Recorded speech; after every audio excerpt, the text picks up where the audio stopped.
Basically, the intention to bring 1,000 friendly, ambitious nerds all within walking distance of one another.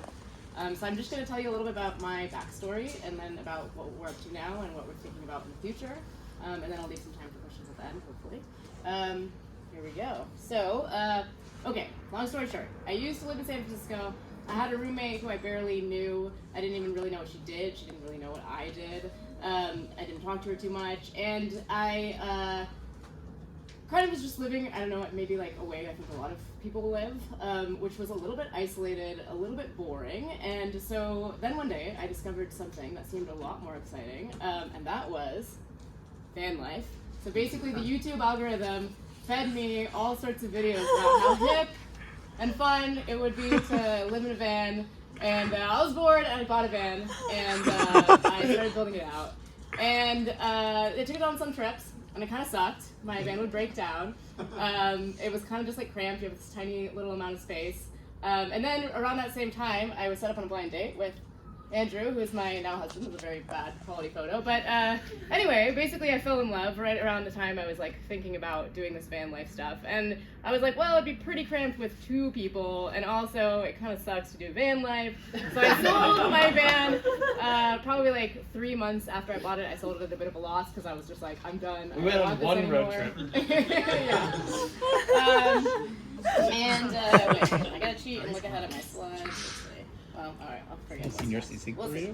Oh, okay. So then what happened is we had a bunch of friends who were living in co-living houses over time. Once Andrew and I started dating, we started meeting people living in co-living houses, and they seemed to have really like fun, fulfilling, adventurous lives. And also we would go to these co-living house parties, and they were like so much better than the house parties we've been going to previously in San Francisco. And we were like, this co-living thing is pretty cool. And so we started asking around some of the co-living houses that our friends were living at. And we said, we would love to live with you guys. And they said no. And essentially, Andrew and I had just started dating a few months before. And I think people were pretty worried that we might break up and that could cause drama. Or they didn't want 2 people in a room. Or they said, you know, maybe, but we don't have rooms right now and it'll be a few months. And one thing about Andrew and I is that we're very, very impatient people. And so basically we decided, well, if no one will take us, we're gonna start our own co-living house. So we asked around to our friends, but nobody else was really trying to start a co-living house, or they were in leases or whatnot. So we just posted on Twitter and we said, we're starting this house. Does anyone want to start it with us? And we got a response. It was from a anonymous account that had an avatar of a donkey. His screen name was Donkey from Shrek 2, and he said, I would love to start this house with you. So we invited him over for tea, and we started a house with him, and he's still one of our closest friends. He actually, this was back in San Francisco, but now we all live in the same building together in New York City. And wait, let me cheat again. Oh yes, okay, so we started a house. So here we are, having dinner together. We started that house in February of 2020, so 1 month later the pandemic hit, and it was a bit of a shit show. Everyone moved out really because over time people wanted to leave San Francisco because it was so shut down, and so people would either travel for long periods or leave the city altogether. And so we probably went through like 20 housemates, and also the demand was quite low because nobody was trying to come into the city. They were all trying to go out to, you know, rural places. So we always kept the rooms filled, but we didn't always keep the bar high. And so we had some awesome housemates and some not so awesome housemates. We had a lot of conflict over COVID, over, you know, how careful we wanted to be. So it was fun, but also was not fun. So then, when our lease ended a year later, we basically decided, you know what, we're done with co-living, and we're also done with San Francisco. So we moved.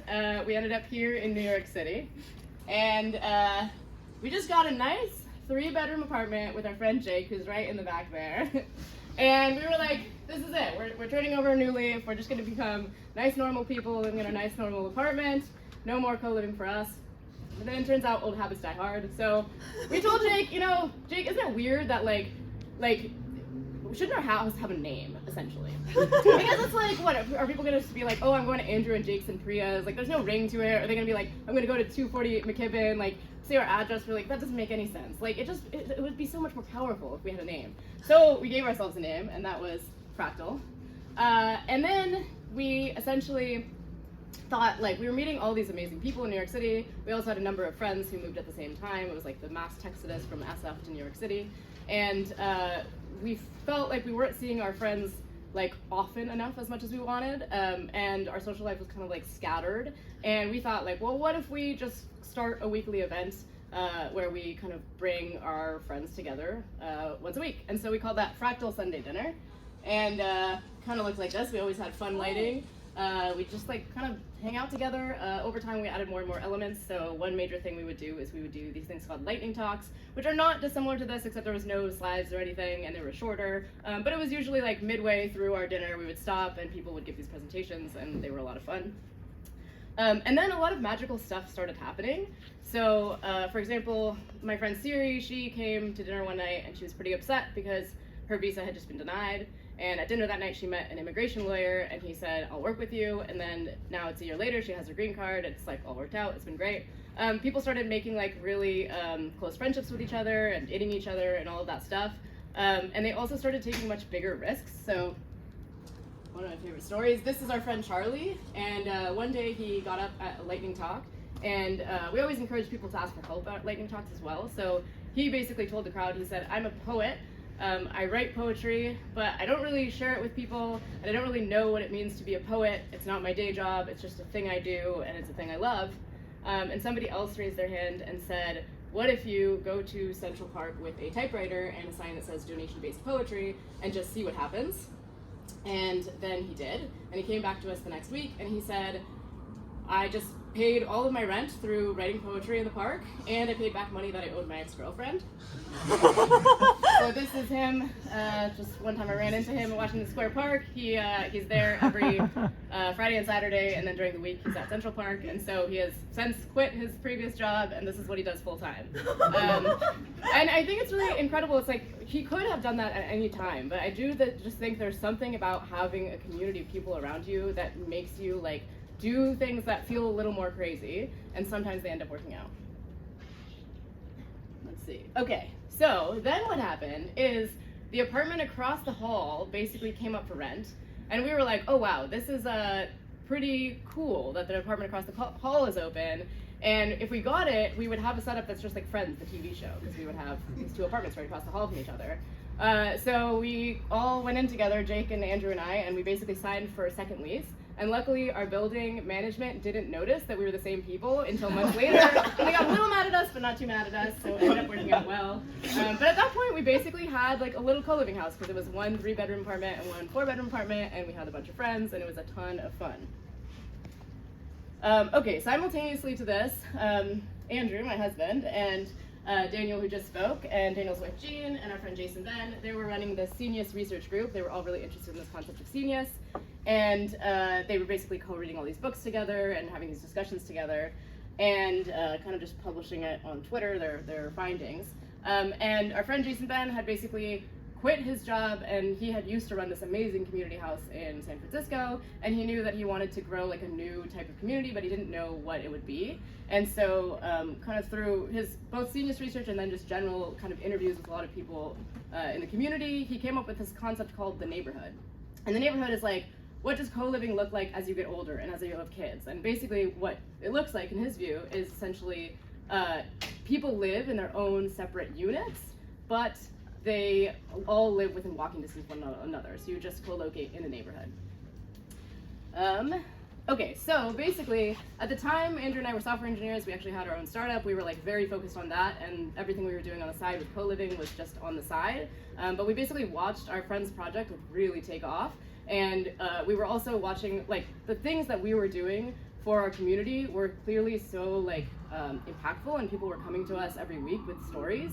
And over time, we just realized like, okay, we actually want to go all in with this, and we want to like, what would it look like to not just have 2 apartments, but maybe to have like hundreds of apartments all within walking distance. So I essentially announced this thing called the Neighborhood in New York City, and it's this vision of growing what we have even further.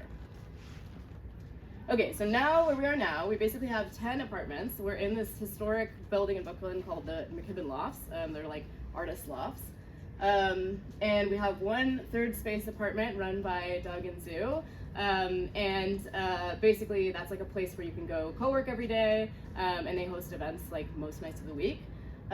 We also basically have daily events with many, many different hosts, so it's like not centrally organized, but it just so happens that there's enough people that there's a lot of things going on all the time. So for example, Zoo hosts a silent reading and writing event every week.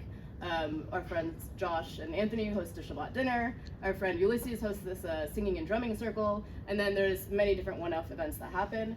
We also do something called daily stand-up in the park, which is basically like anyone who wants to shows up in the park at 9:30, and you basically journal for a few minutes, and then you kind of share what you have on your plate for the day, and kind of just like help each other out, unblock each other.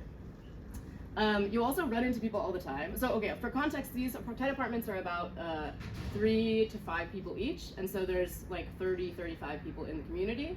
And so, like, when you leave the building, when you're walking down the street, it's like very, very common to run into your friends, essentially. And people are always spontaneously coordinating to co-work together and to work out together and just to hang out together. We've also gotten involved in our local park, so we have a local parks group for the park that's right next door, and our local government, and so we host trash cleanups, and finally, like our city councilor knows us, like a bunch of people in government know us, basically based on all these kind of civic events that we've been hosting, and so that's been awesome. And here are just some pictures. This is a sing-along, this is a painting event. I want to see what it looks like. This is daily stand-up, this is the third space. I think this is a sushi making event. This is something called Tree Rave, which is like silent discos in the park. I don't know, this is just hanging out. Also some sort of maybe lightning talks over here. This is from our trash pickup, so we try to make them really fun. So they're often like themed and people are in character and stuff like that. It was kind of like a game show to compete to pick up the most trash with your team, and then you would get coins from the trash wish based on how much trash you picked up. It's also been really fun to just see people like spontaneously start projects, and so one thing that happened recently is a couple of our friends, led by Liam, essentially built their own lofts. So Tyler also, his loft was co-built by him and Liam and a couple other people. And then our friend John is like an incredible builder, and so he's been helping people with building projects all throughout the building as well. Okay, Tyler made me put this in because he likes it. This is kind of a fun story. Basically, we were hosting this trash party, and we decided we should make an ad for the trash party. And somehow in community, everything feels much easier. So it just so happens that one of our friends was visiting us, who's an amazing filmmaker. And so we filmed and edited this video in like an hour. It's actually kind of wild because I could never do this on my own. So wait, let's see.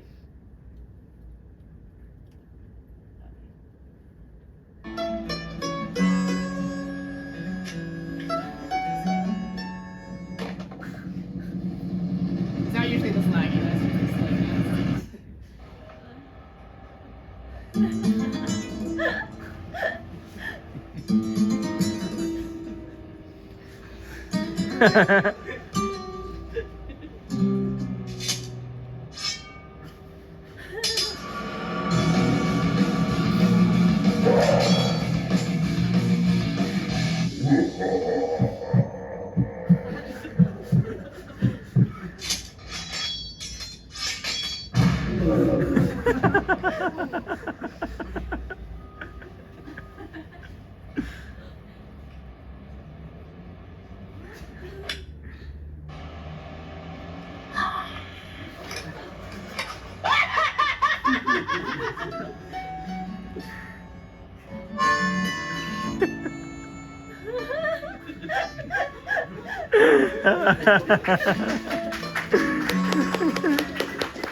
yeah, Harry is perhaps here.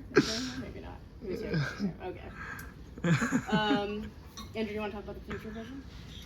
Yeah, sure. I mean, honestly, it's straightforward. So the plan is to get 1,000 people in the same neighborhood that are doing this exact sort of thing. Collaborative, fun projects together, spontaneously, decentralized, without any sort of authority that tells them what they can or should do.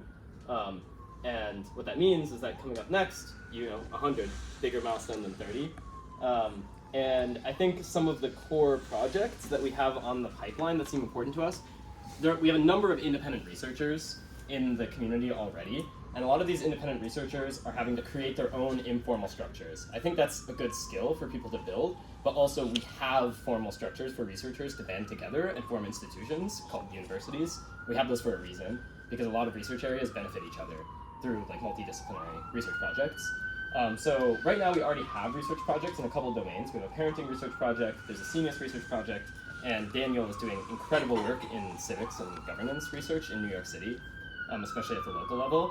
And so we have basically an idea of like, what if you start to bring these incredible educators together into a sort of decentralized university program?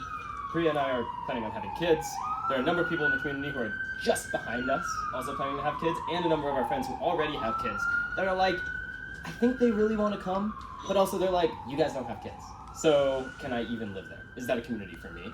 It will be a community for them. And I think what's important to us is creating shared schooling resources, because for a lot of people in our age group, they're opinionated about what good pedagogy looks like, including me. I worked at a Montessori school. But implementing that pedagogy is not necessarily easy, and a lot of your options are just local public school, which in New York is a shit show. For good reasons, actually. I mean, New York has some of the best schools in the country. I'm not trying to deny that. It's more like they're very competitive. And then, I mean, basically you just kind of keep doing the things that make independent collaborations happen that you can't plan, which I think is the most important part. Just get people together and say, like, this is your playground. Hang out. Thank you so much.